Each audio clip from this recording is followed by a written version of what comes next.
सिंधो रामानुजस्य चरणौ शरणं प्रपद्ये। कवितार्किकसिंहाय कल्याणगुणशालिने श्रीमते वेंकटेशाय वेदांतगुरवे नमः। अस्मद्गुरुभ्यो नमः। अस्मद्परमगुरुभ्यो नमः। अस्मद्सर्वगुरुभ्यो नमः। श्रीमते रामानुजाय नमः। श्रीवेदान्तमहागुरवे नमः। श्रीलक्ष्मीनारायणाभ्यां नमः। श्रीसीतारामचन्द्राभ्यां नमः। श्रीराधाकृष्णाभ्यां नमः। श्रीगंगादेव्यै नमः। श्रीहनुमते नमः। परम मंगलमय परात्पर परमेश्वर अकारण करुणा गुणालय भक्तवांछा कल्पद्रुम भगवान नंदनंदन श्याम सुंदर ब्रजेंद्र नंदन यदुनंदन कृष्णचंद्र वृंदावन के बिहारी लाल के चरणों में साष्टांग दंडवत प्रणाम। भगवान का शब्दमय श्री विग्रह श्रीमद् भागवत महापुराण पावन सत्र यह दिव्य मंगल वेला श्रीमद् भागवत महापुराण सप्ताह ज्ञान यज्ञ जिसके मुख्य यजमान आयोजक कर्ता श्रीमान नीलेश द्विवेदी जी सपत्नीक सपरिवार के सहित अपने पिताजी की पुण्य स्मृति में यह पावन श्रीमद् भागवत महापुराण की कथा का आयोजन कराए हैं। हम सब समस्त नगरवासी क्षेत्रवासी मंगलमय भगवान की कथा को श्रवण करने के लिए उपस्थित हुए हैं। अपने जीवन को लाभान्वित करते हुए मंगलमय बनाते हुए हम सब विगत 4 दिनों से दिव्य भगवान की मंगलमय कथा को श्रवण कर रहे हैं। आज कथा का पंचम दिवस। हम सब इस पंचम दिवस की कथा में प्रवेश करेंगे। भगवान की कथा निश्चय ही पवित्राणाम पवित्रम यो मंगलानाम च मंगलम भगवान की कथा है जो निश्चय ही सबको पवित्र करती है। और महाराज पवित्र भी जिनके कारण पवित्र हो जाता है, मंगल भी जिनसे अपने आप को मंगलमय समझता है, यह भगवान का नाम भगवान की कथा है। तो हम सब उसी भगवान की मंगलमय कथा में प्रवेश करेंगे। कल हम सब ने दिव्य धूमधाम से भगवान का मंगल प्राकट उत्सव मनाया है। भगवान यदुवंश में श्री कृष्णचंद्र के रूप में प्रकट हुए हैं। तो यहाँ तक की कथा को हम सब ने श्रवण किया। आज भगवान के मधुरमय दिव्य लीलाओं की कथा को श्रवण करें। उसके पूर्व आइए भाव से हम सब भगवान का मंगल नाम आश्रय लेते हुए दिव्य संकीर्तन करते हुए फिर हम सब भगवान की मंगलमय कथा में प्रवेश करें। आइए भाव से सभी लोग भगवान नाम संकीर्तन करते हुए फिर कथा में प्रवेश करेंगे। जय राधा माधव जय कुंज बिहारी जय राधा माधव जय कुंज बिहारी जय राधा माधव जय कुंज बिहारी जय राधा माधव जय कुंज बिहारी जय गोपी जन बल्लभ जय गोपी जन जन वल्लभ जय गिरवर धारी जय राधा माधव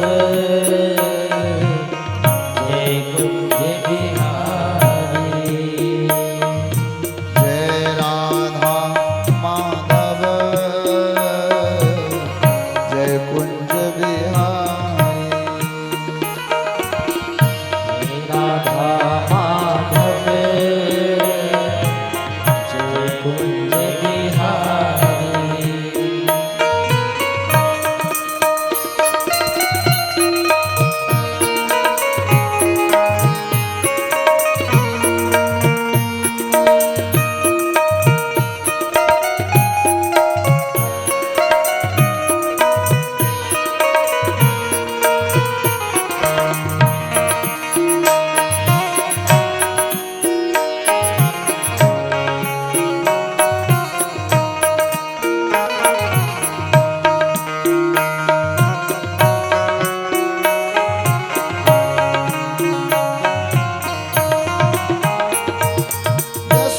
यशोदानंदन ब्रज जन रंजन यशोदानंदन ब्रज जन रंजन यशोदानंदन ब्रज जन रंजन यशोदानंदन ब्रज जन रंजन जमुना तीर बनचारी जय कुंज बिहारी जय राधा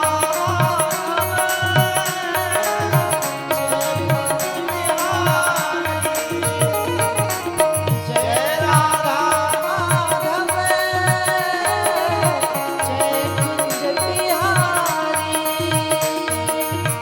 जय गोपी जन वल्लभ जय गोपी जन वल्लभ जय गिरधर धारी जय राधा माधव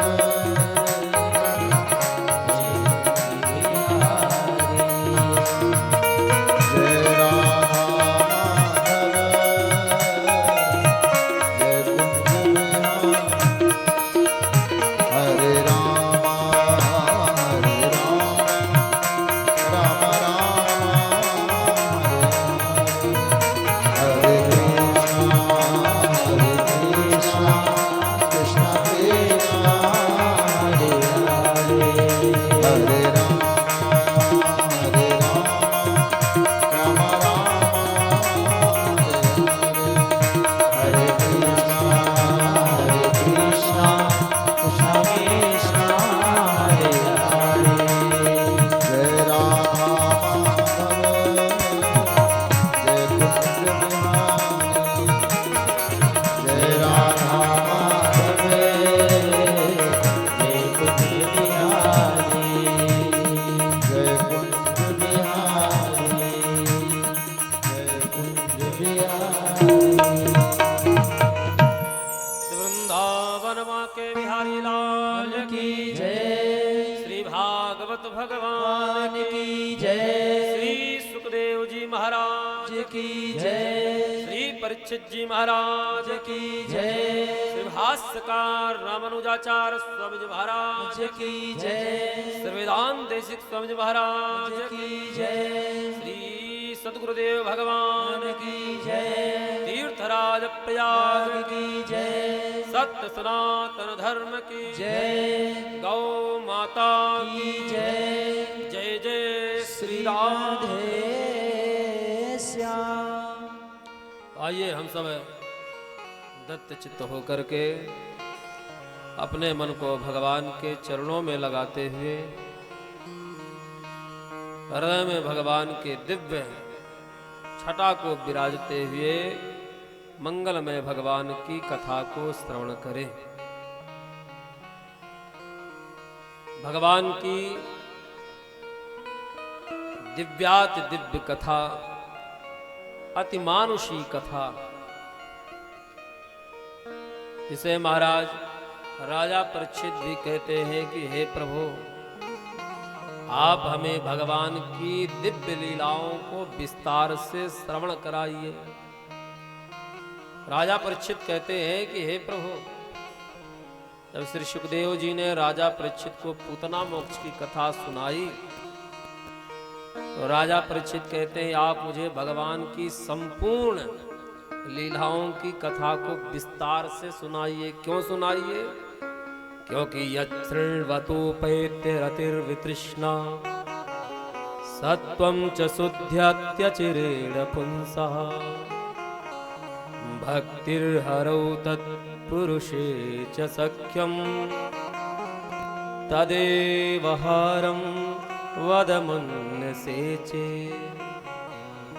क्योंकि प्रभु भगवान की कथा सुनने से ही, भगवान की लीला को सुनने से ही हमारे सारे पाप समाप्त हो जाते हैं। सत्वं च शुद्ध्यत् अचिरेण पुंसः, मनुष्य शीघ्र ही शुद्ध हो जाता है भगवान की कथा, भगवान की लीला कथा को सुनने से। और भक्ति हरौ तत्पुरुषे च सख्यं, भगवान की भक्ति की प्राप्ति होती है, भक्तों का संग प्राप्त होता है। इसलिए हे प्रभु आप मुझे भगवान की ही बाल लीलाओं की कथा को विस्तार से सुनाइए। मैं भगवान की कथा सुनने के लिए ही बैठा हूँ। कल भी हम सबने सुना कि राजा परीक्षित सुखदेव जी से कहते हैं कि हे प्रभु, जब भगवान श्री सुखदेव जी नवम स्कंद में भगवान की केवल 2 श्लोकों में संपूर्ण कृष्ण कथा कहकर आगे बढ़ गए तो भगवान श्री सुखदेव जी ने कहा, श्री परीक्षित जी ने सुखदेव जी से कहा कि हे प्रभु, आपने सूर्यवंश और चंद्रवंश के राजाओं की कथा तो खूब विस्तार से कहा। कथितो वंश विस्तारा भवता सोम सूर्ययो, परंतु जिन भगवान की कथा को मैं सुनने के लिए यहाँ बैठा हूँ, आप उन्हीं की जब कथा आई तो महाराज केवल 2 श्लोक में कहकर निकल पड़े।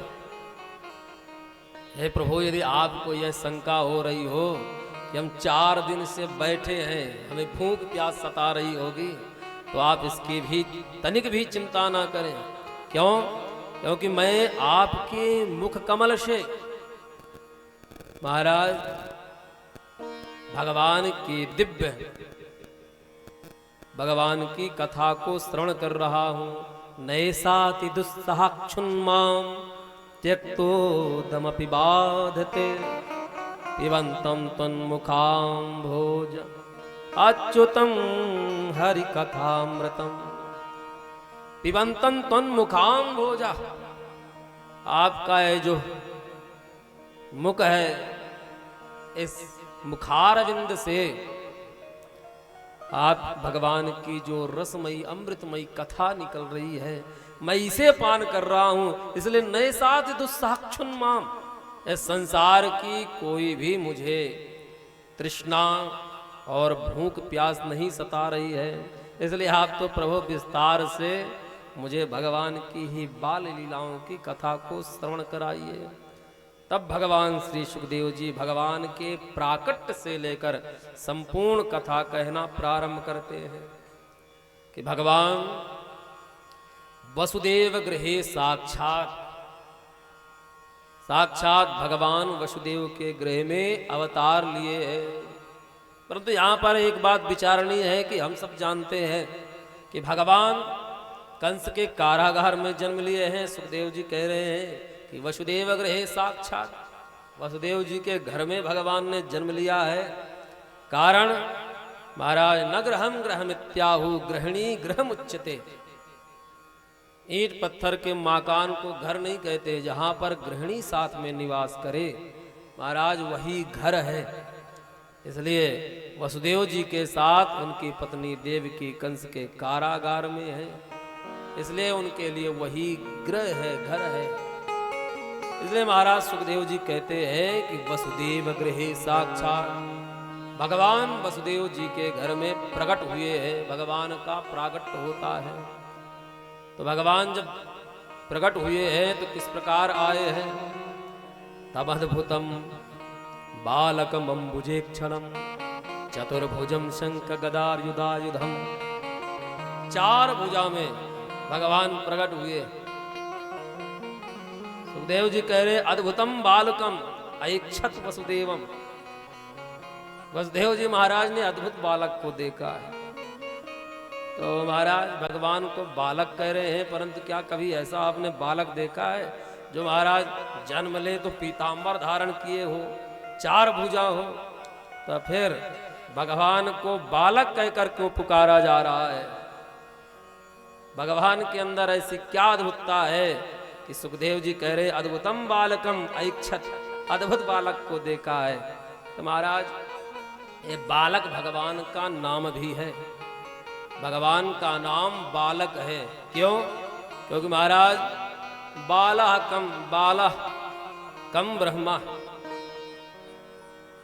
कम का अर्थ है ब्रह्म अर्थात ब्रह्मा।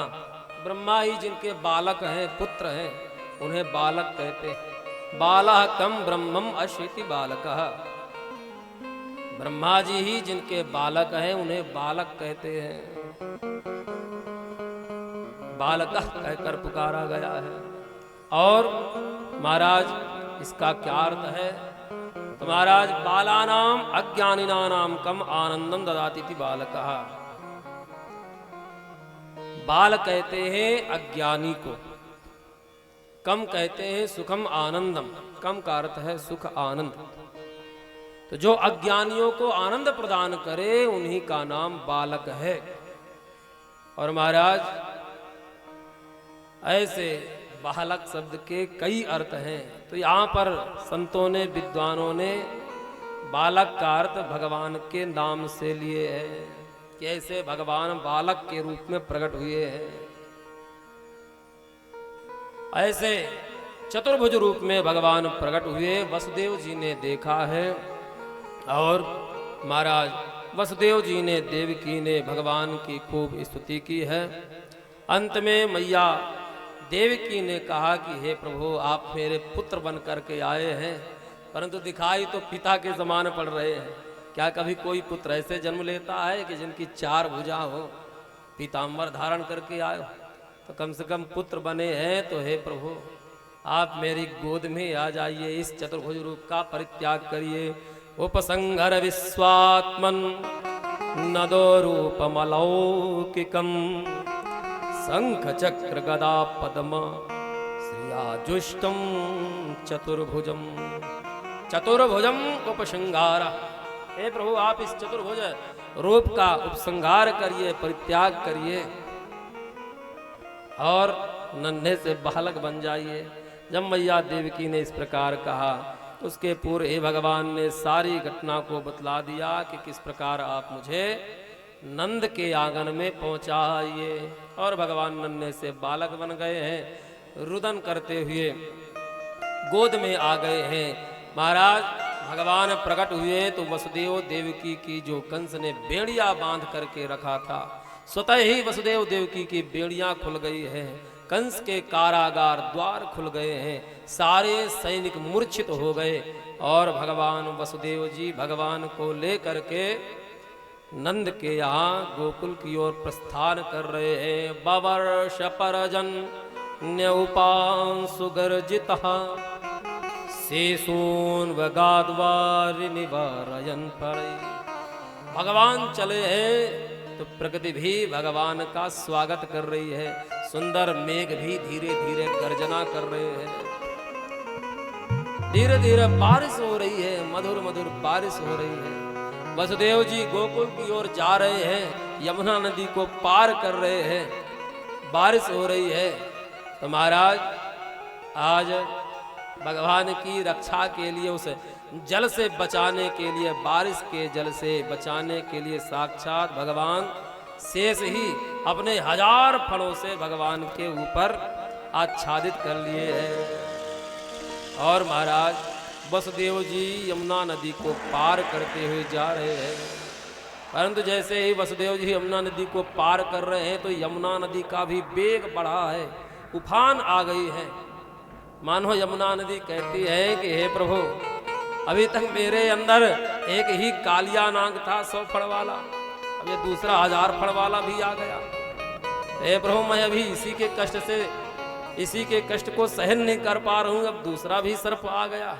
इसलिए मानो यमुना उफान करके भगवान से रुदन कर रही है। दूसरा भाव है कि यमुना भगवान के चरण प्रक्षालन करती है, इसलिए महाराज उफान में आई है। भगवान ने यमुना को अपना चरण स्पर्श कराया है और यमुना ने भी वसुदेव जी को मार्ग प्रदान किया है।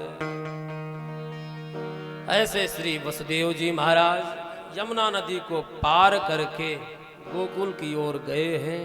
और महाराज इधर गोकुल में भी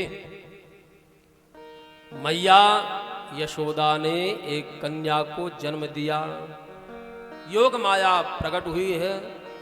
महाराज योग माया के प्रभाव से मैया यशोदा मूर्छित पड़ी थी। उसी समय वसुदेव जी गए हैं, योग माया को गोद में लेकर के भगवान को वहीं पर छोड़े हैं और योग माया को लेकर कंस के कारागार में आए हैं। महाराज जैसे ही कंस के कारागार में वसुदेव जी योग माया उस कन्या को लेकर के आए तो महाराज स्वयं वसुदेव और देवकी की बेड़ियां लग गई हैं, द्वार बंद हो गए। तात्पर्य महाराज क्या है कि देखो हमारे जीवन में जब भगवान का प्रागट्य होता है, जन्म होता है, तो महाराज स्वतः ही हमारे बंधन खुल जाते। भगवान जब जन्म लिए तो वसुदेव और देवकी की बेड़ियां खुल गई है।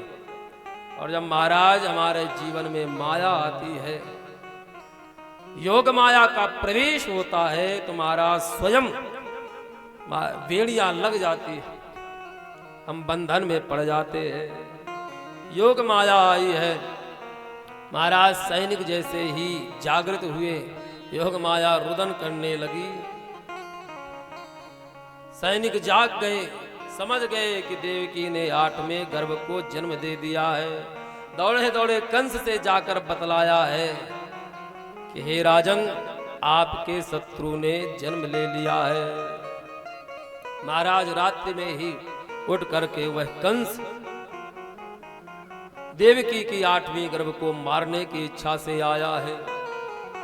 और जैसे ही यह कंस प्रवेश किया तो देवकी के हाथ से उस कन्या को भी छीन लिया है। देवकी ने कहा कि हे भाई देखो ये तो कन्या है, भला आपको इस कन्या से क्या भय।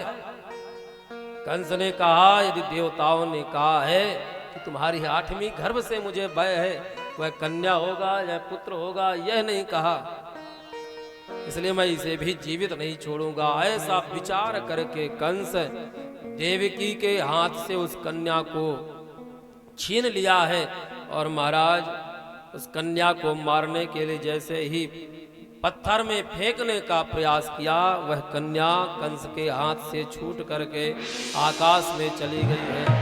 और दिव्य अष्टभुजा को धारण करके वह कन्या प्रकट हो गई। महाराज कंस को ही श्राप देने लगी कि किम मया हतया मंदा जातः खलु तवान्त यत्र क्वा वा पूर्व सत्कुर्मा हिंसी कृपणान वृथा। किम मया हतया मंदा, अरे मंदात्मन तू मुझे क्या मारेगा, तुझे मारने वाला तो ब्रज में कहीं अन्यत्र पैदा हो चुका है, तू मुझे क्या मारेगा। ऐसा योग माया कह करके अंतर्हित हुई है। अब तो महाराज कंस और आश्चर्यचकित हो गया, रुदन करने लगा, देवकी के सामने क्षमा याचना मांगने लगा कि अरे बहन मुझे नहीं पता था कि यह देवता भी झूठ बोलते।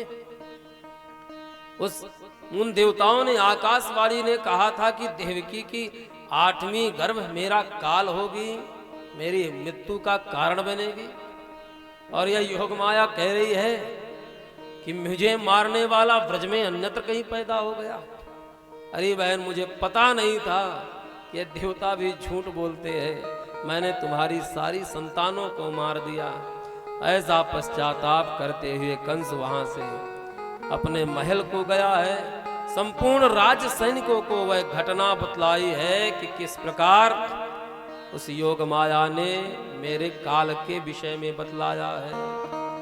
राजाओं ने कहा महाराज जो उसके सेवक थे राक्षस आदि यही सब उसके अनुयायी थे, मंत्रीगण थे। राक्षसों ने सलाह दिया कि हे राजन आपके शत्रु कौन है? वह नारायण विष्णु ही तो है। निश्चय ही विष्णु को महाराज जन्म लेने से पहले ही समाप्त कर देना चाहिए, पहले से ही खोज कर समाप्त कर देना चाहिए अपने शत्रु को, परंतु उसे कैसे खोजे? तो राक्षसों ने सलाह दी कि आपके शत्रु कौन हैं? विष्णु। और महाराज विष्णु को समाप्त करने का एक ही उपाय है कि यह सनातन धर्म को समाप्त कर दिया जाए। क्यों? क्योंकि यह सनातन धर्म ही उस नारायण विष्णु का मूल है, जड़ है। मूलम ही विष्णुर्देवानाम यत्र धर्म सनातनः तस्य च ब्रह्म गो विप्रास् तपो यज्ञा सदक्षिणाः। महाराज यही सनातन धर्म ही नारायण विष्णु का मूल है। यदि इन्हें समाप्त करे तो निश्चय ही विष्णु समाप्त हो जाएगा, नारायण समाप्त हो जाएगा। और इस सनातन धर्म को समाप्त करने के लिए हमें किन्हें समाप्त करना है?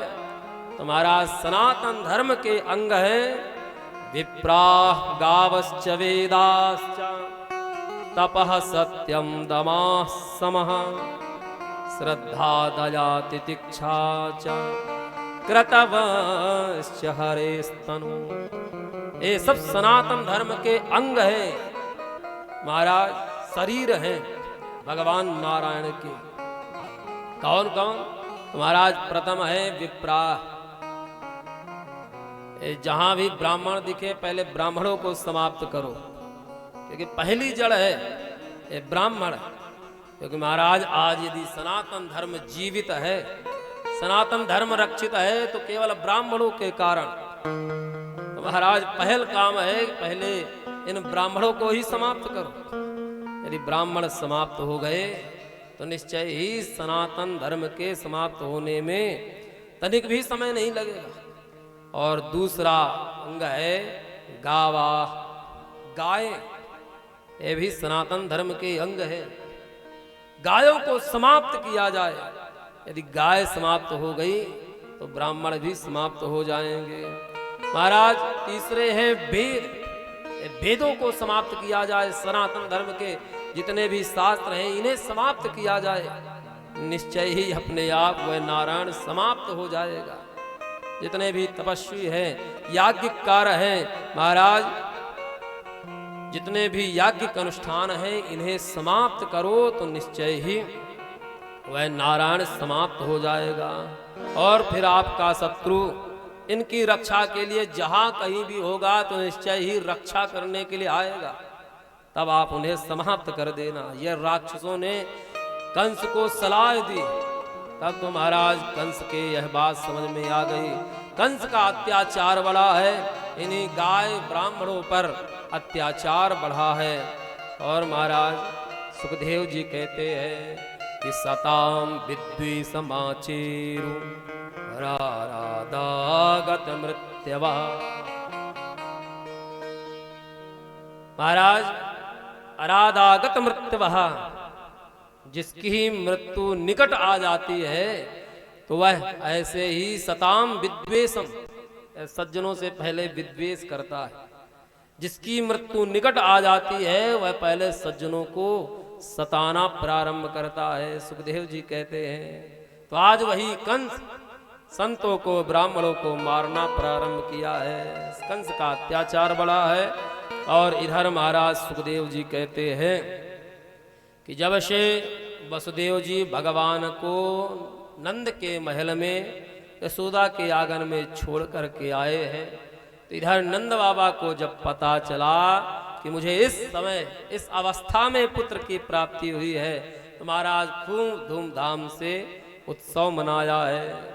तो सुखदेव जी महाराज 18 श्लोकों में नंद उत्सव की चर्चा किए हैं। मानो सुखदेव जी जो श्रीमद् भागवत महापुराण के 18,000 श्लोक हैं, इन श्लोकों का सार ही आनंद स्वरूप ही परम तत्व का ही सुखदेव जी ने इन नंद उत्सव के 18 श्लोकों में चर्चा कर दी है।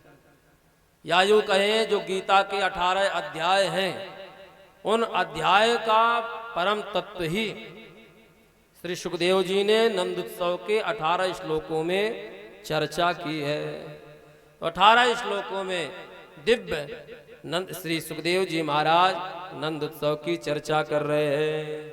नंदस्त्वात्मज उत्पन्ने जाता ह्लादो महामना आहूय विप्रान् वेदज्ञान् स्नाता शुचिरलंकृता वाचयित्वा स्वस्तयनं जातकर्मात्मजस्य वै कारयामाश विधिवत् पितृदेवार्चनं तथा धेनूनां नियते प्रादा विप्रेभ्यासमलंकृते तिलाद्रीं सप्तरत्नौघा सात कौम्भाम्बरावृतां। ऐसे 18 श्लोकों में श्री सुखदेव जी महाराज नंद उत्सव की चर्चा कर रहे हैं। परंतु महाराज एक बात यहाँ पर विचारणीय है कि श्री सुखदेव जी कह रहे हैं नंदस्तु आत्मजी उत्पन्ने। नंद बाबा को भी आत्मज कहते हैं, पुत्र को आत्मा वही जायते पुत्र। नंद बाबा कह रहे हैं कि महाराज श्री सुखदेव जी कह रहे हैं कि नंद बाबा को भी आत्मज पुत्र की प्राप्ति हुई। परंतु हम सब जानते हैं कि ये नंद के पुत्र नहीं है, ये तो वसुदेव जी के पुत्र हैं। तो क्या सुखदेव जी झूठ बोल रहे हैं? तो महाराज इसका समाधान एक व्रज के संत करते हैं कि महाराज नंद के यहाँ भी भगवान का जन्म हुआ है। मैया यशोदा ने केवल कन्या को जन्म नहीं दिया, मैया यशोदा युगल पुत्रों को जन्म दी है, एक कन्या और एक पुत्र।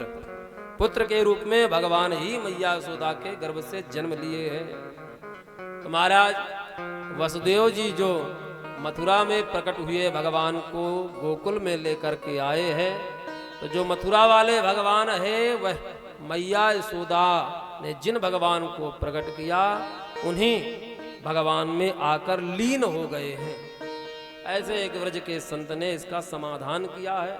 इसलिए श्री सुखदेव जी कह रहे हैं नंदस्तु आत्मज उत्पन्ने, नंद बाबा को भी आत्मज पुत्र की प्राप्ति हुई है।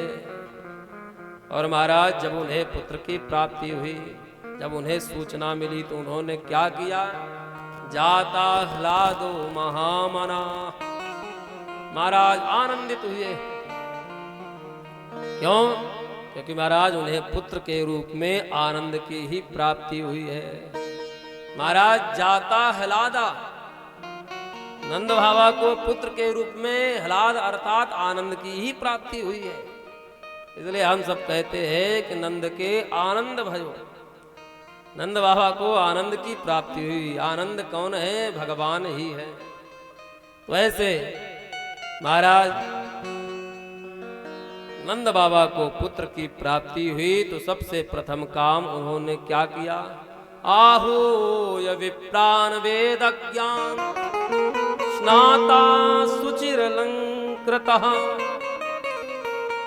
आहूय विप्रान्, सबसे प्रथम काल की ब्राह्मणों को सबसे पहले बुलाया है, पुत्र की प्राप्ति हुई।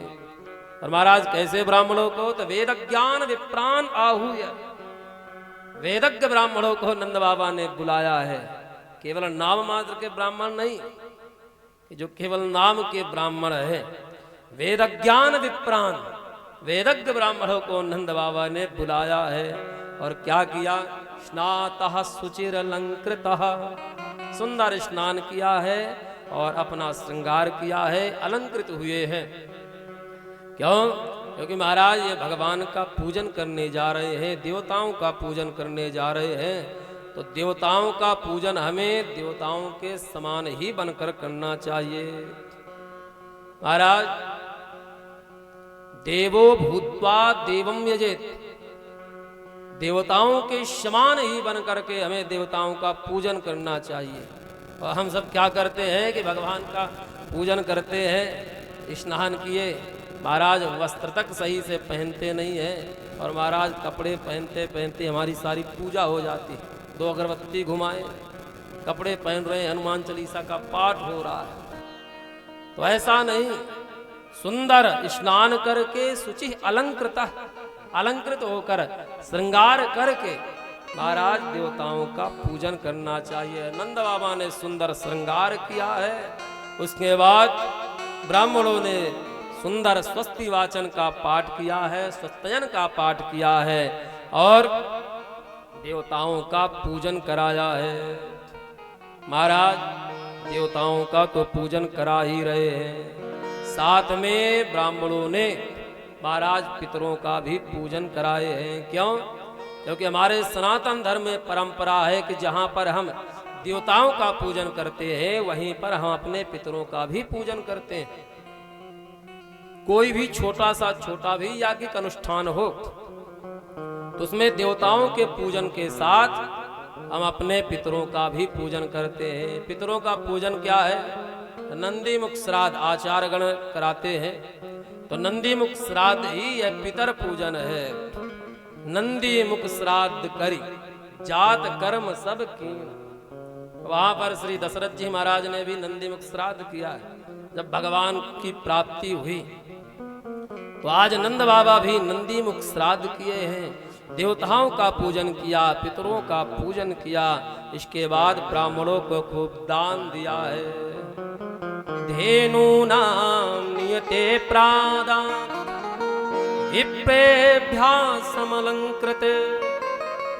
तिलाद्री सप्तरत्नोघा 7 कौम्भांबरावृता।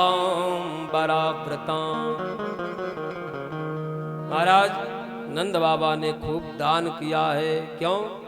क्योंकि वह जानते थे, उन्हें समय का ज्ञान था, काल का ज्ञान है। यह जो पुत्र जन्म लेता है, प्रकट होता है, जब पुत्र का जन्म होता है तो नालोच्छेदन के पहले के समय को प्रजापति तीर्थ कहते हैं।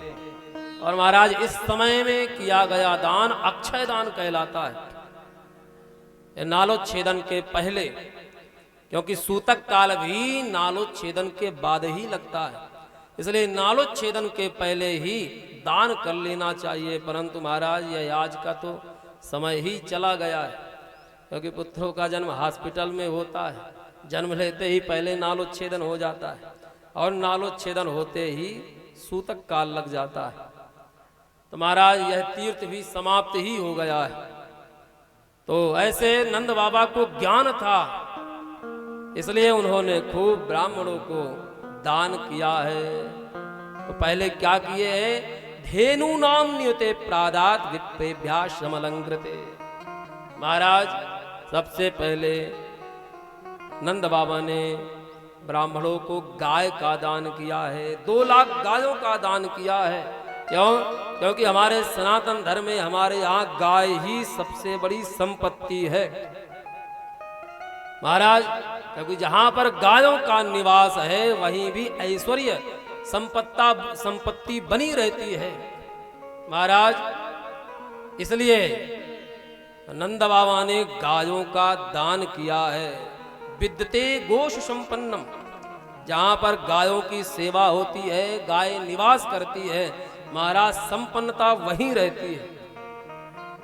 तो नंद बाबा ने 2 लाख गायों का दान किया है और गायों को सबस्सा बछड़े के सहित सुंदर अलंकारों से अलंकृत करके गायों की सींग को स्वर्ण से मढ़ाकर, उन गायों के खुरों को चांदी से मढ़ा करके महाराज ब्राह्मणों को दान कर रहे हैं। और उसके बाद महाराज अन्न का दान किया है। तो अन्न में श्रेष्ठ अन्न है तिल का दान। तो 7 तिल के बड़े बड़े पर्वत बना करके और महाराज उन तिल के पर्वतों में हीरे जवाहरात से सजा करके ब्राह्मणों को दान किए हैं। तिलाद्री सप्तरत्नोघा 7 कौम्भांबरावृता। ऐसे महाराज सर्वस दान कीन सबका हो।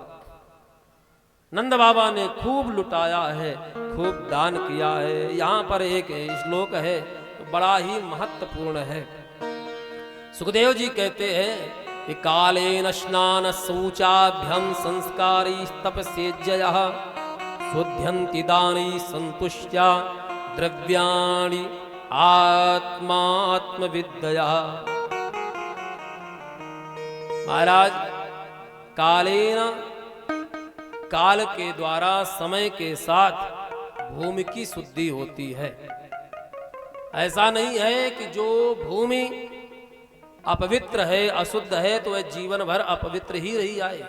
समय के साथ पृथ्वी पवित्र हो जाती है। जब कोई आता है, याज्ञिक अनुष्ठान करा देता है, यज्ञ हो जाते हैं, तो वह पृथ्वी शुद्ध हो जाती है।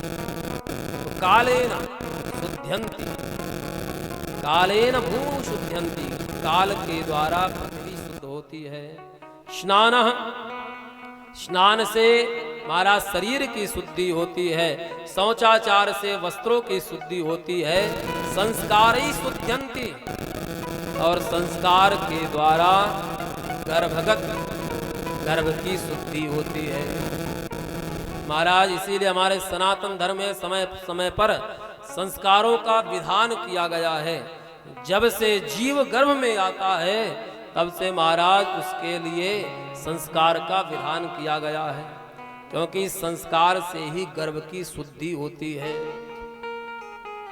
तो महाराज, संस्कार ही शुद्ध्यन्ति, संस्कार से गर्भ की शुद्धि होती है। तपस्या से महाराज इंद्रियों की शुद्धि होती है, और यज्ञ के द्वारा मन शुद्ध होता है। द्रव्याणि दानैः शुद्ध्यन्ति, महाराज दान के द्वारा द्रव्याणि शुद्ध्यन्ति, और दान करने से हमारे धन की शुद्धि होती है। आत्मा आत्मविद्या शुद्ध्यन्ति, महाराज आत्मा के द्वारा आत्मविद्या अर्थात भगवत विद्या की शुद्धि होती है। आत्मविद्या के द्वारा आत्मा की शुद्धि होती है। तो आज यह सब कुछ नंद बाबा जानते थे, इसलिए इन्होंने खूब दान किया है, देवताओं का पूजन किया है। तब तक तो महाराज सारे ब्रज में यह पता चल गया कि नंद बाबा को इस अवस्था में पुत्र की प्राप्ति हुई है। तो सारे ग्वाल बाल नंद बाबा को बधाई देने के लिए चले हैं। महाराज महोर हवस्ता भरण कंचुकोष्णी सभूषिता, आज ग्वाल वालों ने भी महाराज अपना श्रृंगार किया है, क्योंकि महाराज एक गाय चराने वाले हैं, कभी अपना जल्दी श्रृंगार नहीं करते।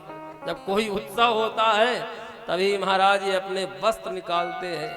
तो आज सुखदेव जी कह रहे हैं महोर हवस्त्रा, ग्वाल वालों ने आज अपने बड़े वस्त्र, महान रेशमी वस्त्रों को निकाला है, ग्वाल वाल धारण किए हैं, और महाराज वस्त्रों को पहनकर, पगड़ी को धारण करके गोपा समायुराजन नानो पाजन पाणयः, सारे ग्वालवाल नंद बाबा को अनेक प्रकार के उपहार लेकर के नंद महल में पहुंचे हैं।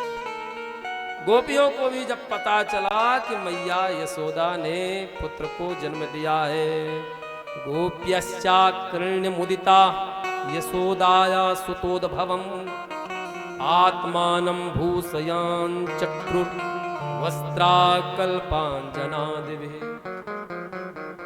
महाराज गोपियों को पता चला कि मैया यशोदा ने पुत्र को जन्म दिया है, तो सारी गोपियों ने भी आत्मानं भूषयन् चक्र, अपना श्रृंगार किया है, और श्रृंगार करके, सुंदर श्रृंगार करके भगवान से मिलने के लिए आतुरता में दौड़ी है, भागी है। सुखदेव जी कहते हैं उन गोपियों ने सुंदर श्रृंगार किया है, बालों में महाराज पुष्प की बेड़ी बनाई है, पुष्प गुथा है, परंतु गोपियां जब भगवान से मिलने के लिए दौड़ने लगी तो चित्तांबर पतिशिखा च्युतमाल्य वर्षा, गोपियां भगवान से मिलने दौड़ने जा रही है, भगवान का दर्शन करने जा रही है, तो इनके बालों में जलोगे हुए पुष्प थे, पुष्प गोपियों के मस्तक से गिर के जमीन पर गिरने लगे। मानो यहाँ पर पुष्प भी अपनी अभिलाषा व्यक्त कर रहे हैं, हे गोपियों, आज तुम भगवान का दर्शन करने जा रहे हो, तुम भगवत दर्शन के लिए जा रहे हो, इसलिए हमें तुम्हारे मस्तक में नहीं, हमें तो तुम्हारे चरणों में होना चाहिए।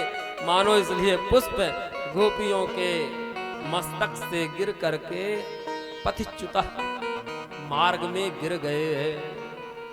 सारी गोपियां दौड़ी दौड़ी भगवान का दर्शन के लिए नंद के महल पहुंची हैं। और महाराज महल में प्रवेश करने से पहले दूर से ही लाला को आशीर्वाद दे रही है कि अरे मैया यशोदा, तेरा लाला चिरकाल तक जिए, ता आशीष प्रयुंजान चिरम पाहिति बाल के।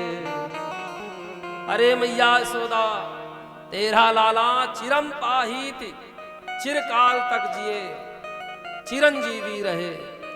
और महाराज पाहिति बाल के तासिसा, उन स्त्रियों ने ऐसा आशीर्वाद दिया। तो आशीर्वाद दे रहे हैं कि चिरकाल तक जिए। एक संत अर्थ करते हैं कि महाराज चिरम जीवति पाहि, चिरकाल तक तो जिए परंतु हमारी रक्षा भी करते रहे। चिरकाल तक जीता हुआ ए लाला हमारी रक्षा करे। ऐसी गोपियां भगवान को आशीर्वाद दे रही है। सारे व्रज गोपी ग्वाल पहुंचे हैं, नंद बाबा को खूब बधाई दे रहे हैं। और नंद के आंगन में महाराज खूब धूमधाम से आनंद उत्सव मनाया जा रहा है। सारे गोपी ग्वालवाल आपस में प्रसन्न होकर के एक दूसरे के ऊपर मक्खन फेंक रहे हैं। महाराज दधिक क्षीराघृताम्बुभि गोपा परस्परम भ्रष्टा, गोपी ग्वालवाल प्रसन्न होकर एक दूसरे के ऊपर मक्खन फेंक रहे हैं। महाराज यही इस प्रकार ग्वालवाल अपनी प्रसन्नता को व्याप्त कर रहे हैं। और महाराज प्रसन्न होकर के एक दूसरे के ऊपर नवनीत चिक्षुपु मक्खन फेंका है। महाराज खूब नंद उत्सव मनाया जा रहा है। परंतु उसी समय नंद बाबा को याद आया कि यहाँ सब आनंदित हैं, सब प्रसन्न हैं, परंतु बहन रोहिणी अभी तक नहीं आई। रोहिणी के जीवन का महान कष्ट है। रोहिणी जी कभी किसी के उत्सव में सम्मिलित नहीं होती है। क्यों? प्रोषता धर्म का निर्वाह कर रही है। प्रोषता धर्म क्या है कि जिसके पति परदेश में हो या किसी कष्ट में हो, उसे किसी भी उत्सव में सम्मिलित नहीं होना चाहिए। परंतु आज नंद बाबा रोहिणी को समझाने के लिए गए हैं कि अरे बहन तुम चलो मेरे लाला का दर्शन करो। बड़ा चमत्कारी है, सब यही कहते हैं कि निश्चय ही तुम यदि मेरे लाला का दर्शन करोगे तो तुम्हारा भी सारा दुख समाप्त हो जाएगा। मैया रोहिणी के जीवन के दो महान कष्ट हैं। एक महाराज पति श्री वसुदेव जी महाराज जो कंस के कारागार में है, और दूसरा कष्ट है कि महाराज बालक 1 वर्ष का हो गया। रोहिणी नंदन श्री बलराम जी हैं, भगवान से 1 वर्ष पहले ही जन्म ले लिए, परंतु 1 वर्ष के हो गए, अभी तक बलराम जी ने अपने नेत्रों को खोला नहीं है। रोहिणी जी को महाराज ये महान कष्ट है कि पुत्र भी हुआ तो नेत्र से अंधा, परंतु बलराम जी ने अपने नेत्र क्यों नहीं खोले? इसका कारण है, बलराम जी कहते हैं कि हे प्रभु देखो, मैं भले ही आपसे पहले 1 वर्ष पहले इस पृथ्वी पर जन्म ले लिया, परंतु मैं बिना आपके साथ मैं इस संसार को देख ही नहीं सकता। हे प्रभु मेरे अंदर सामर्थ्यता नहीं है कि महाराज आपके बिना मैं इस संसार को देख ही नहीं सकता। यदि देखूंगा तो आपकी माया जकड़ लेगी। बड़ा सुंदर भाव है कि हम भी बिना भगवान के इस संसार को देखते हैं तो महाराज भगवान की माया हमें पकड़ लेती है। हमें भी भगवान के साथ ही इस संसार को देखना चाहिए। भगवान के साथ देखने का तात्पर्य क्या है कि सर्वत्र भगवान का ही दर्शन करे, यही भगवान की दृष्टि है। बलराम जी ने कहा हे प्रभु मैं बिना आपके इस संसार को देख ही नहीं सकता। रोहिणी मैया बलराम जी को गोद में लेकर के नंद के यहाँ गई है और बलराम जी को भी भगवान के सन्निकट लिटाया है। बलराम जी ने जैसे ही देखा मेरे प्रभु आ गए हैं। तो महाराज फटाक से बलराम जी ने अपने दोनों नेत्र खोल दिए हैं। अब तो महाराज मैया रोहिणी प्रसन्न हो गई कि अरे बहन यशोदा, वास्तव में तेरा लाला बड़ा चमत्कारी है। रोहिणी च महाभागा नंद गोपाभिनंदिता व्यचर दिव्य सहस्र कंठाभरण भूषिता। इसलिए सुखदेव जी कहते हैं कि महाराज नंद बाबा महाभाग्यशाली हैं, महामना है। मैया यशोदा भी महामना है, परंतु रोहिणी च महाभागा, आज मैया रोहिणी भी महाभाग्यशाली हुई है। और महाराज सब मिल करके खूब धूमधाम से नंद उत्सव में महाराज उत्सव मना रहे हैं। नंद के आंगन में महाराज धूमधाम से उत्सव मनाया जा रहा है। आइए हम सब भी एक भजन के माध्यम से नंद उत्सव का दिव्य दर्शन करें।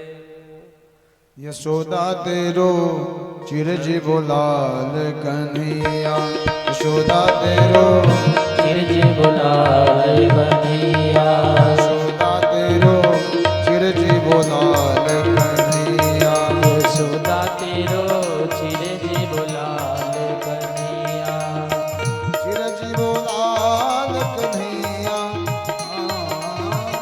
चिरजीव लाल कन्हैया, रानी तेरो जय हो चिरजीव लाल कन्हैया, रानी तेरो चिरजीव लाल कन्हैया।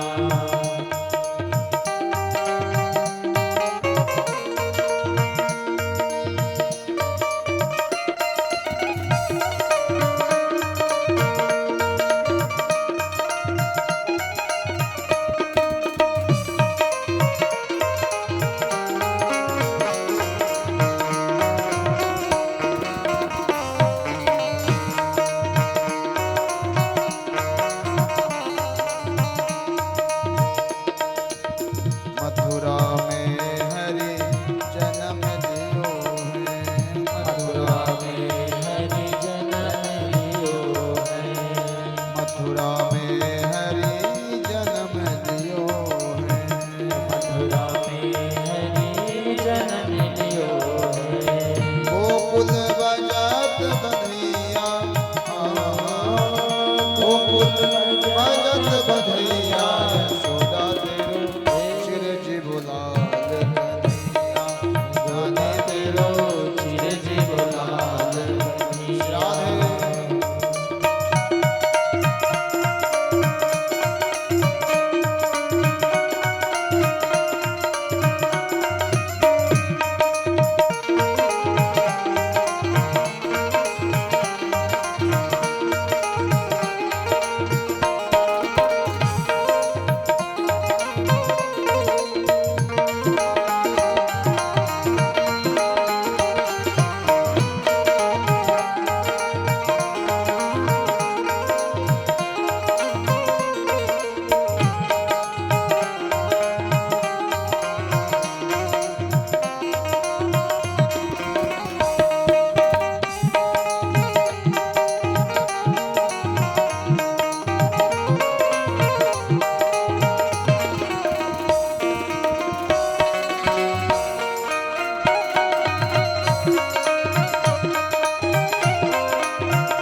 श्री सुखदेव जी महाराज ने 18 श्लोकों में नंदोत्सव की चर्चा की है। अंत में सुखदेव जी एक ही बात कहते हैं कि हे राजन, जब से भगवान का व्रज में गोकुल में अवतार हुआ है, तुम्हारे निवासात्म गुणई रमा क्रीडम भून्द्रपः, भगवती लक्ष्मी का वह क्रीड़ा स्थल बन गया है। अर्थात सर्वत्र सब जगह लक्ष्मी जी ही दिखाई पड़ रही है। ऐसी यह व्रज की शोभा बनी है। उसके बाद नंद बाबा को याद आया कि समय हो गया है कंस को खर देने का, और महाराज कंस को यदि समय से कर न पहुंचाया जाए तो इतना दुष्ट था कि अपने सेवकों को भेज देता था। नंद बाबा ने विचार किया कि यदि हम इसे समय से कर ना पहुंचाए और यदि इसके सेवक आ गए, उन्होंने हमारे पुत्र को देख लिया, तो निश्चय ही यह हमें प्रताड़ित करेंगे, दंडित करेंगे, मारने का प्रयास करेंगे। ऐसा विचार करके नंद बाबा कंस को कर देने के लिए कुछ ग्वाल बालों को लेकर के मथुरा के लिए प्रस्थान किए हैं। मथुरा गए हैं, कंस को कर दिया है, और महाराज कर देने के बाद नंद बाबा अपने मित्र श्री वसुदेव जी से मिलने के लिए गए हैं। नंद बाबा के मित्र हैं श्री वसुदेव जी महाराज। वसुदेव जी के पास गए, परंतु महाराज वसुदेव जी के पास गए हैं तो इन्होंने अपने सुख की चर्चा नहीं की कि हे मित्र, मुझे पुत्र की प्राप्ति हुई है, क्योंकि मित्र का परम धर्म यही है कि हम अपने मित्र के ही सुख दुख की चर्चा करें। नंद बाबा गए हैं, जा करके कहते हैं कि हे मित्र, अहो ते देव की पुत्रा कंसेन बहवो हता, एका वशिष्ठा वर्जा कन्या शापि दिवंगता। हे मित्र, मैंने सुना है कि कंस ने तो तुम्हारे सारे पुत्रों को मार ही दिया, परंतु देवकी ने जो अंतिम उस कन्या को जन्म दिया उसे भी मारना चाहा। वह श्राप देकर के अंतर्हित हो गई। तो ऐसे नंद बाबा वसुदेव जी के दुख की चर्चा कर रहे हैं, परंतु वसुदेव जी कह रहे हैं कि हे मित्र, तुम इस बात को छोड़ो। मैंने सुना है कि तुम्हें अंतिम समय में 60 साल की अवस्था में तुम्हें पुत्र की प्राप्ति हुई है, परंतु हे मित्र, तुम यहाँ पर क्या कर रहे हो? अरे मुझे शंका हो रही है कि तुम्हारे गोकुल में कोई भयंकर उत्पात होने वाला है। नेहस्थे बहुतिथम संतुत्पाताश्च गोकुले। अरे तुम्हारे गोकुल में कोई भयंकर उत्पात होने वाला है, मुझे शंका हो रही है। मानो वसुदेव जी विचार कर रहे हैं कि अरे देखो, मैं अपना बालक इनके पास रक्षा के लिए छोड़ के आया और ये यहाँ मथुरा में डोल रहे हैं। तो वसुदेव जी कह रहे हैं कि मुझे कोई उत्पात की शंका हो रही है कि तुम्हारे गोकुल में कोई भयंकर उत्पात होने वाला है, तुम शीघ्र यहाँ से गोकुल की ओर प्रस्थान करो। नंद बाबा भी चिंतित हो गए, क्योंकि जानते हैं वसुदेव जी कभी झूठ नहीं बोलते। अरे वसुदेव जी की इसी सत्यनिष्ठा को तो देख करके महाराज कंस ने पहले वसुदेव जी को मुक्त कर दिया था, क्योंकि सब जानते हैं वसुदेव जी कभी झूठ नहीं बोलते। आज आनंद बाबा को चिंता हुई, मेरा मित्र वसुदेव कभी झूठ नहीं बोलता। यदि उसने कहा है गोकुल में कोई उत्पात होगा तो महाराज निश्चय ही होगा। इसी शंका से महाराज नंद बाबा गोकुल की ओर प्रस्थान कर रहे हैं, परंतु सुखदेव जी कहते हैं उत्पात की शंका से श्री नंद बाबा भगवान की शरणागति स्वीकार किए। हरिं जगाम शरणम उत्पातागम शंकितः। उत्पात की शंका हुई तो इन्होंने क्या किया? हरिं जगाम शरणम, भगवान हरि की शरणागति स्वीकार की। महाराज कितना सुंदर भाव है। तात्पर्य क्या है कि हमारे जीवन में भी यदि कोई उत्पात की शंका हो, कष्ट हो, जीवन में ऐसा कोई विपत्ति आए तो हमें भी भगवान की ही शरणागति स्वीकार करनी चाहिए। आज नंद बाबा हरिश शरणम इसका संकीर्तन करते हुए गोकुल की ओर चले हैं, परंतु इधर कंस के द्वारा प्रेरित होकर के वह राक्षसी पूतना जो कैसी है, कंसेन प्रहिता घोरा पूतना बालघातिनी शिशुश्चार निघ्नन्ते पुरग्राम प्रजादिषु। महाराज पूतना बाल घातनी, जिसका काम ही है नन्हे नन्हे छोटे बालकों को मारना, ऐसी वह पूतना कंस की आज्ञा को मान करके महाराज संपूर्ण ब्रज में भ्रमण करती हुई नंद के महल में गई है।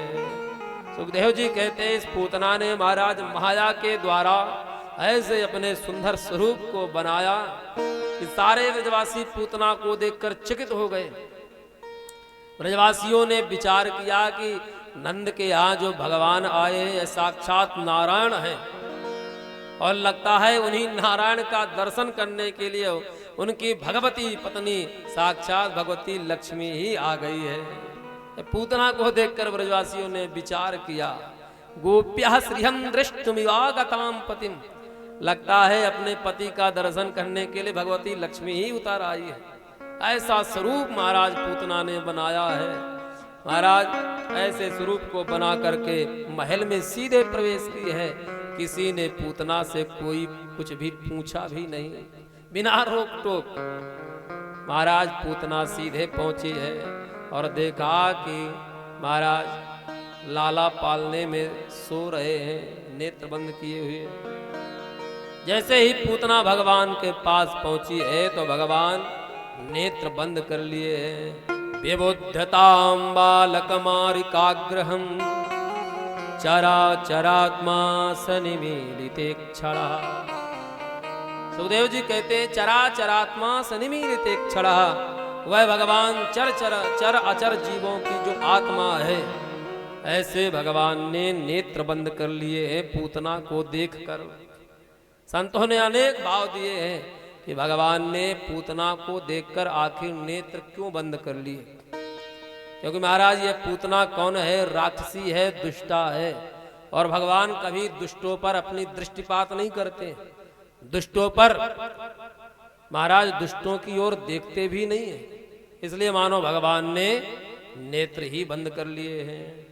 अथवा महाराज यह पूतना भगवान को मारने के लिए आ रही है। भगवान ने भी विचार किया यह राक्षसी है, निश्चय ही मैं इसका उद्धार करूंगा, और जो भगवान की संहार लीला है यह पूतना से ही प्रारंभ हो रही है।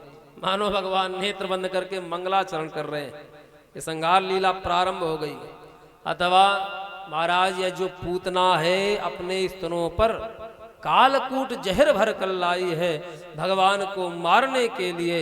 मानो भगवान विचार कर रहे हैं नेत्र बंद करके, अरे हम तो यहाँ माखन मिश्री खाने के लिए आए थे और यह राक्षसी पूतना पहले ही आ गई हमें जहर पान कराने के लिए। तो हे प्रभु भोलेनाथ, जहर पीना तो आपका काम है, इसलिए आप आइए इस पूतना के जहर को पान करिए। हम तो महाराज माखन मिश्री खाने आए हैं, इसलिए मानो भगवान नेत्र बंद करके भगवान भोलेनाथ का ही स्मरण कर रहे हैं। अथवा महाराज ये पूतना कैसी भी हो, राक्षसी है, दुष्टा है, भगवान ने विचार किया कि यह कार माँ के समान कर रही है, दुग्ध पान कराना माँ का काम है। इसलिए भगवान विचार कर रहे हैं कि इस पूतना को मैं कौन सी गति प्रदान करूं। मानो नेत्र बंद करके इसके गुणों पर विचार कर रहे हैं। इसके महाराज अंदर कोई एक भी गुण मिल जाए जिसे मैं श्रवण करके जान करके इसे सुंदर गति प्रदान कर दूं। महाराज भगवान कौन है, अकारण करुणा रुणालय है, बिना कारण के ही जीवों पर कृपा कर देते हैं। यह महाराज यह गुण भगवान का पूतना के ऊपर सार्थक होता है कि भगवान ने पूतना का उद्धार किया है। तो ऐसे संतों ने अनेक भाव दिए हैं कि भगवान ने पूतना को देखकर नेत्र क्यों बंद कर लिए। कई कारण है। अंत में भगवान ने नेत्र बंद किया है। पूतना ने विचार किया कि देखो यह बालक अभी सो रहा है और इसे मैं दुग्ध पान करा दूंगी, जहर पान करा दूंगी, यह हमेशा के लिए सोता ही रहेगा, किसी को पता भी नहीं चलेगा कि इसकी मृत्यु कैसी हुई। सुखदेव जी कहते उस पूतना ने भगवान को गोद में उठा लिया है। महाराज, यथोरघम सप्तम सुप्तम बुद्धिरज्जुदी, जैसे कोई व्यक्ति अनजाने में सर्प को ही रस्सी समझकर उके उठा ले और महाराज मारा जाता है, उसी प्रकार यह पूतना ने भी अनजाने में भगवान को गोद में उठा लिया है और कालकूट जहर से युक्त दुग्ध पान कराने लगी है। भगवान भी पूतना के दुग्ध का पान करने लगे हैं। गाढ़म कराभ्यम भगवान प्रपीड्यत प्राणी समम रोष समन्वितो पिबत। महाराज, भगवान जैसे ही पूतना के दुग्ध का पान करने लगे तो प्राणी समम रोष समन्वितो अपिबत, रोष से समन्वित होकर क्रोधित होकर के भगवान पूतना के प्राणों को भी पीने लगे। जैसे ही पूतना के प्राण पीने लगे भगवान, तो महाराज ये पूतना छटपटाने लगी, कहने लगी छोड़ दो मुझे मुक्त करो। सामुंच मुंचालमिति प्रभाषिणी निष्पीड्यमानाखिल जीव मर्मणे विवृत्य नेत्रे शरणो भुजौ रश्मिन् गात्रा क्षिपतिरुरोधः।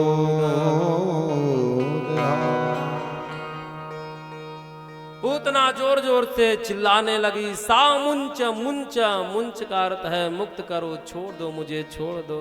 भगवान ने भी कहा, अरे मौसी जी, हम तो तुम्हें, हम जिसे एक बार पकड़ लेते उसे छोड़ते नहीं है, और मुंच का अर्थ है मुक्त करना।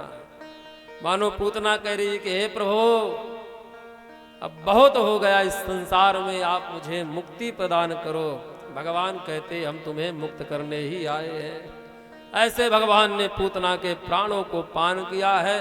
पूतना अपने वास्तविक स्वरूप में आई है। महाराज 6 कोस के विशाल स्वरूप को प्रकट की है पूतना, और भगवान को लेकर के भागी है। सारे ब्रजवासी पूतना के पीछे भागे हैं। आकर के देखा कि बाहर पूतना मरी पड़ी है। उसके शरीर से दब करके 6 कोस का जंगल समाप्त हो गया। सारे ब्रजवासी विह्वल हो गए। ब्रजवासियों ने देखा कि पूतना के वक्षस्थल पर भगवान क्रीड़ा कर रहे हैं। भगवान की क्या शोभा बन रही है, मानो जैसे किसी पर्वत पर नीलमणि को रख दिया जाए, वैसे ही पूतना की शोभा बन रही है। भगवान उसके वक्षस्थल पर क्रीड़ा कर रहे हैं। ब्रजवासियों ने सीढ़ी लगा करके पूतना के शरीर से भगवान को उतारा है। मैया यशोदा ने पंचगव्य से लाला को स्नान कराया है।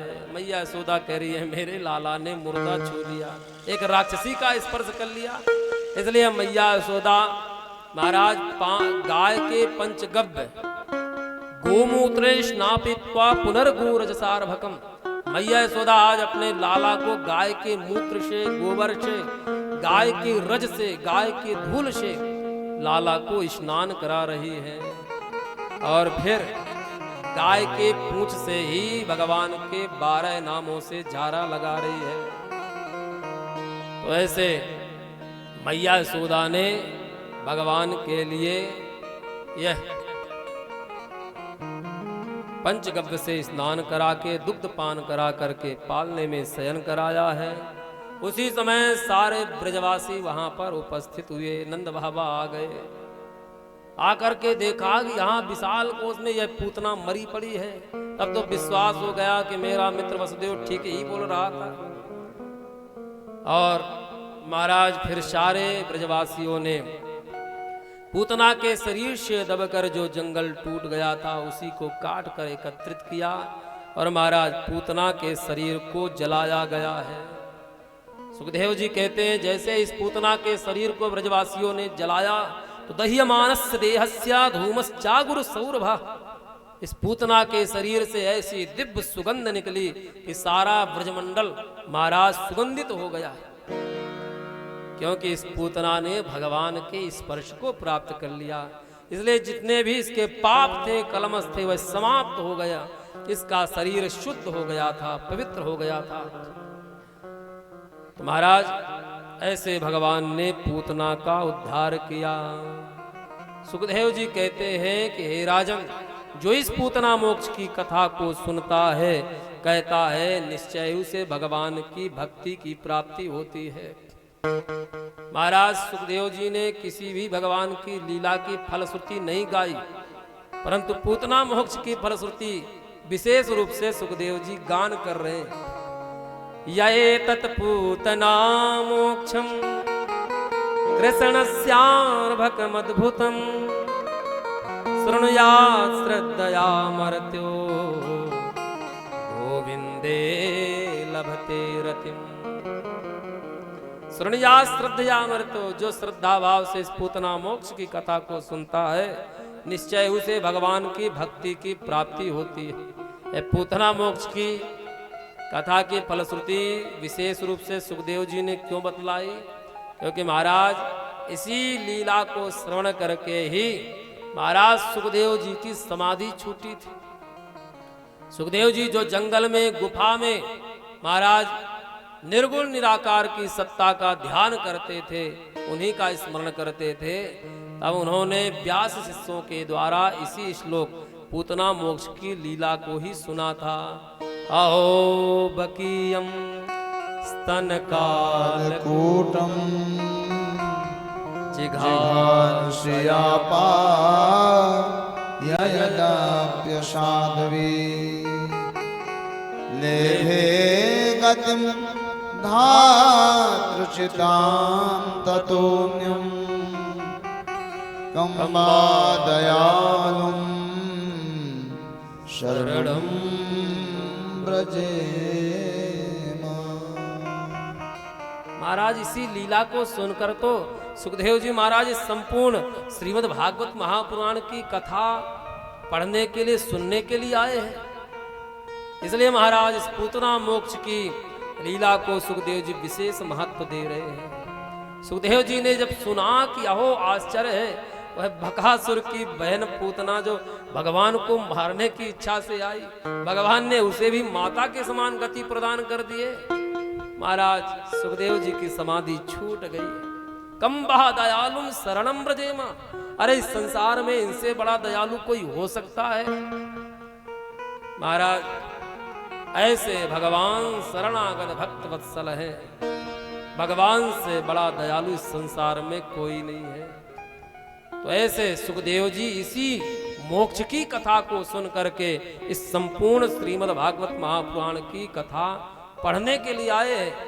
इसलिए इस पूतना मोक्ष की कथा को विशेष महत्व दे रहे हैं कि जो इस पूतना मोक्ष की कथा को महाराज पढ़ता है, सुनता है, गाता है, तो निश्चय ही उसमें भगवान की प्राप्ति होती है। ऐसे पूतना मोक्ष की कथा सुनाया। आगे राजा परीक्षित ने सुखदेव जी से कहा, हे प्रभु मुझे और भगवान की लीलाओं को श्रवण कराएं। भगवान ने किन किन राक्षसों का उद्धार किया, भगवान ने क्या क्या लीला की है, इन्हीं कथा को आप हमें श्रवण कराएं। तब श्री सुखदेव जी कहते हैं कि हे राजन, एक बार इसी प्रकार मैया यशोदा ने विचार किया, देखा कि आज रोहिणी नक्षत्र है, लाला 1 महीने के हो गए। विचार किया कि मेरे लाला ने इसी दिन जन्म लिया था, तो सारे गोपियों को बुला करके, ग्वाल वालों को बुलाकर मैया यशोदा लाला का जन्म उत्सव महाराज उत्सव मनाने लगी। परंतु लाला उसी समय शयन किए थे, तो भगवान को पालने में पौड़ा करके एक सकट बैलगाड़ी के नीचे भगवान को लिटा दिया है। और फिर सारे ग्वाल वाल महाराज व्रजवासियों के साथ मैया यशोदा खूब लाला के नाम का आनंद उत्सव मनाने लगे। भगवान की निंद्रा खुली, देखा कि हमारे नाम के उत्सव मनाया जा रहा है और हमें ही घर से बाहर कर दिया गया। महाराज भगवान रुदन करने लगे, क्योंकि बाला नाम रोदनम बला, जब बालक रोते हैं तभी उनकी माताओं की दृष्टि उनकी ओर जाती है। तो इसी भाव से भगवान ने भी रोदन प्रारंभ किया है। परंतु नैवा शृणोद वै रुदितम सुतस्य सा, नैवा शृणोद वै, किसी ने भगवान के रुदन को सुना नहीं। सब महाराज भगवान के उत्सव में मग्न है। उसी समय महाराज कंस के द्वारा प्रेरित होकर के सकटासुर आया है, जो महाराज अदृश्य रूप का धारण करके आया। देखा यह नंद का लाला इस बैलगाड़ी के नीचे अकेले ही सो रहा है, अच्छा मौका है, इसे यहीं पर समाप्त कर देना चाहिए। वह महाराज सकटासुर बैलगाड़ी में प्रवेश कर गया है और बैलगाड़ी को दबा करके भगवान को मारना चाहा। उसी समय भगवान ने देखा तो रुदतन स्तनार्थी चरणा उदक छिपत, भगवान रोते हुए उस बैलगाड़ी पर एक पैर का स्पर्श किया, प्रहार किया, और बैलगाड़ी दूर जाकर गिरी है। महाराज चकनाचूर हो गई और सकटासुर का उद्धार हो गया। दौड़कर सारे ब्रजवासी आकर देखे कि महाराज ना आंधी चली ना तूफान आया, ये बैलगाड़ी अपने से कैसे उल्टी पड़ गई, महाराज टूटी पड़ी है। तभी उसी समय महाराज छोटे छोटे नन्हे बालक आकर के ब्रजवासियों से कहने लगे कि हे नंद बाबा, हम बताएं कि यह बैलगाड़ी कैसे उल्टी पड़ी है। ब्रजवासी कहने लगे, ग्वाल बाल कहने लगे कि हे बाबा, जब आपके लाला रुदन कर रहे थे तो हमने विचार किया कि लाला रुदन कर रहे हैं तो हमें इन्हें लेकर के मैया के पास दे आए। तभी उसी समय देखा कि लाला ने बैलगाड़ी पर ऐसे पैर का प्रहार किया, महाराज वह बैलगाड़ी दूर जाकर गिरी। सुखदेव जी कहते हैं कि रुदताने न पादेन क्षिप्त में तन्न संशय नत श्रद्ध धीरे गोपा बाल भासित मृत्युता। सुखदेव जी कहते हैं यद्यपि वह बालक सत्य ही बोल रहे थे, परंतु किसी ने भी उन बालकों की बात पर विश्वास नहीं किया। अरे ये 1 महीने का बालक, इसने पैर मार कर बैलगाड़ी पलटा दी, ये संभव कैसे है? तो किसी ने भी उन नन्हे नन्हे बालकों की बात पर विश्वास नहीं किया। तो ऐसे भगवान सकटासुर का उद्धार किए हैं। एक दिन मैया यशोदा ऐसे ही लाला को गोद में लिए दुग्ध पान करा रही थी। उसी समय कंस ने फिर से एक दैत्य तृणावर्त को भेज दिया। तृणावर्त महाराज बवंडर का रूप धारण करके आया। इसने विचार किया कि ये नंद के छोरों को मैं किस प्रकार मारूं, क्योंकि मैया यशोदा भगवान को गोद में ली हुई थी। मैया यशोदा भगवान को नीचे उतारे तब तो यह तृणावर्त मार सके।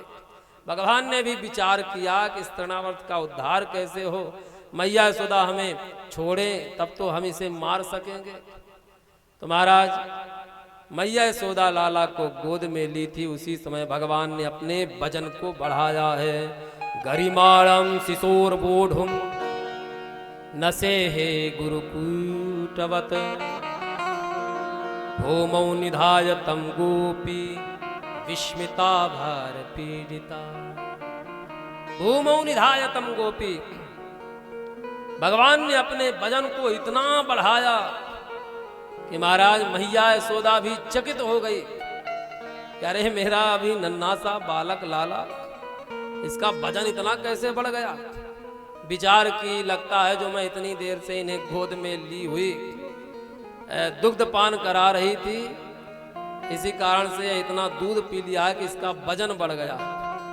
तो महाराज चकित होकर के मैया यशोदा लाला को खेलने के लिए आंगन में छोड़ दिया है और घर के कार में अन्यत्र लग गई हैं। उसी समय तृणावर्त ने विचार किया कि अच्छा मौका है, यह नंद का लाला अकेले आंगन में क्रीड़ा कर रहा है।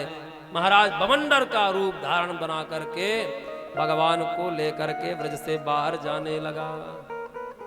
महाराज जैसे ही भगवान ने देखा कि यह तृणावर्त हमें ब्रज से बाहर लिए जा रहा है, उसी समय भगवान ने अपने वजन को बढ़ा लिया। महाराज तमंतरिक्षात् पतितं शिलाया,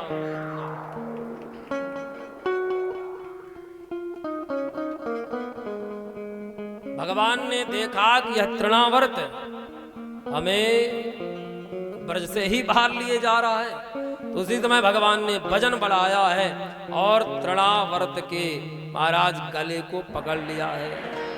भगवान ने इतना वजन बढ़ाया कि तृणावर्त चकित हो गया, विचार करने लगा कि ये मैं नंद के आंगन से कोई लाला लेकर आया हूं कि यह काला काला पत्थर उठा लाया।